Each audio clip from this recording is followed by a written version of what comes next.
Okay, today in your phonics word study lesson, we looked at words that have a vowel combination, meaning two vowels together. Sometimes when you have two vowels together, they say their own name, like in bean, E-A, the E makes the first sound and we hear the long E. But sometimes vowel combinations make other sounds. For example, O-I in soil says oi, or O-U in shout says ow. So today you're going to make word ladders by changing the beginning consonants to make a new word.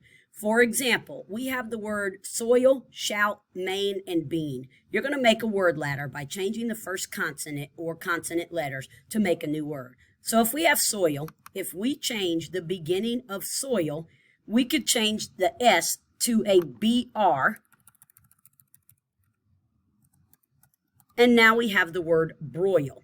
We could continue this and can change the BR again, and we could change it to SP, and now we have spoil. So you're going to continue changing the beginning consonant letter or letters to a new letter, and you're going to keep the endings all the same. So you'll continue this with the rest of the words under soil, under shout, under main, and under bean. Remember, the endings will stay the same.